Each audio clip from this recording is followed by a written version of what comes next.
This happened today at a bipartisan congressional press conference. Okay, well, and what Representative Luna and I experienced was our colleague Matt Gaetz was contacted by some folks that said that some people would like to talk about some information, some things they'd seen, and we contacted the Air Force and we flew. We were told we were going to be briefed on this issue, the UFO, UAP. I like UFO, and we got down there, and it was the traditional skiff, James Bond stuff. You leave your phone, your Fitbit. We go in, and the synopsis had nothing to do. It was some pretty big, important stuff, but it was not anything to do with the UFO. And we stopped the thing rightfully right in the middle of it and said, "Hey, this is not what you all told us we were coming down here for." And they basically told us, "We're not going to give it to you." The arrogance of this general was beyond belief. The Pentagon, this is Department of the Air Force. It was the commanding,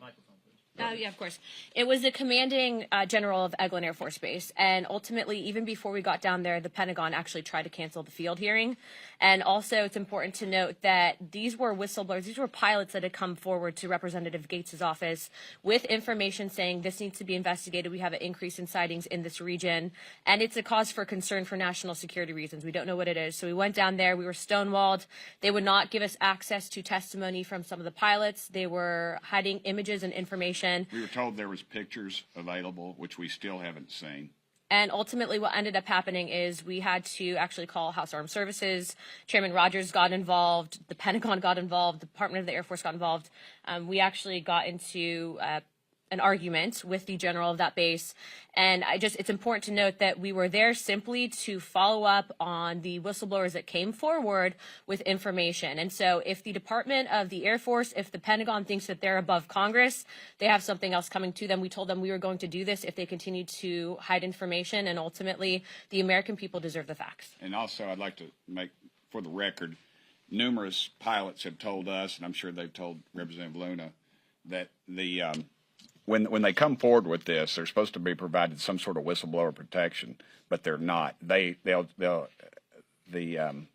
brass will tell you they're debriefed. Well, they're interrogated for 8 hours, I believe, at some point. Then they have a blemish on their record, and then they carry this stigma. And we've been actually told that they will destroy video evidence because they don't want to have to go back in and have to be pulled off the flight line and be interrogated for 8 hours.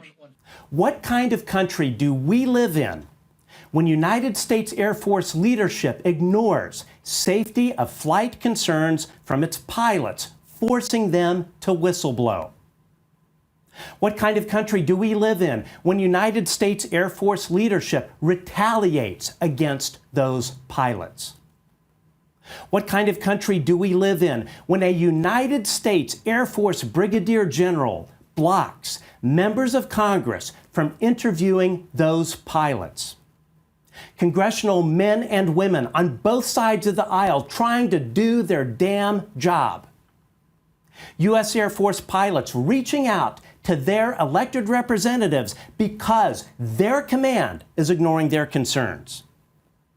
It's a country whose Air Force leadership does not respect its personnel, the will of Congress, or the people it serves. So, this message is to the Secretary of the United States Air Force, Frank Kendall. You are a West Point graduate. The foundation of the ethical code at West Point is found in the Academy's motto, Duty, Honor, Country.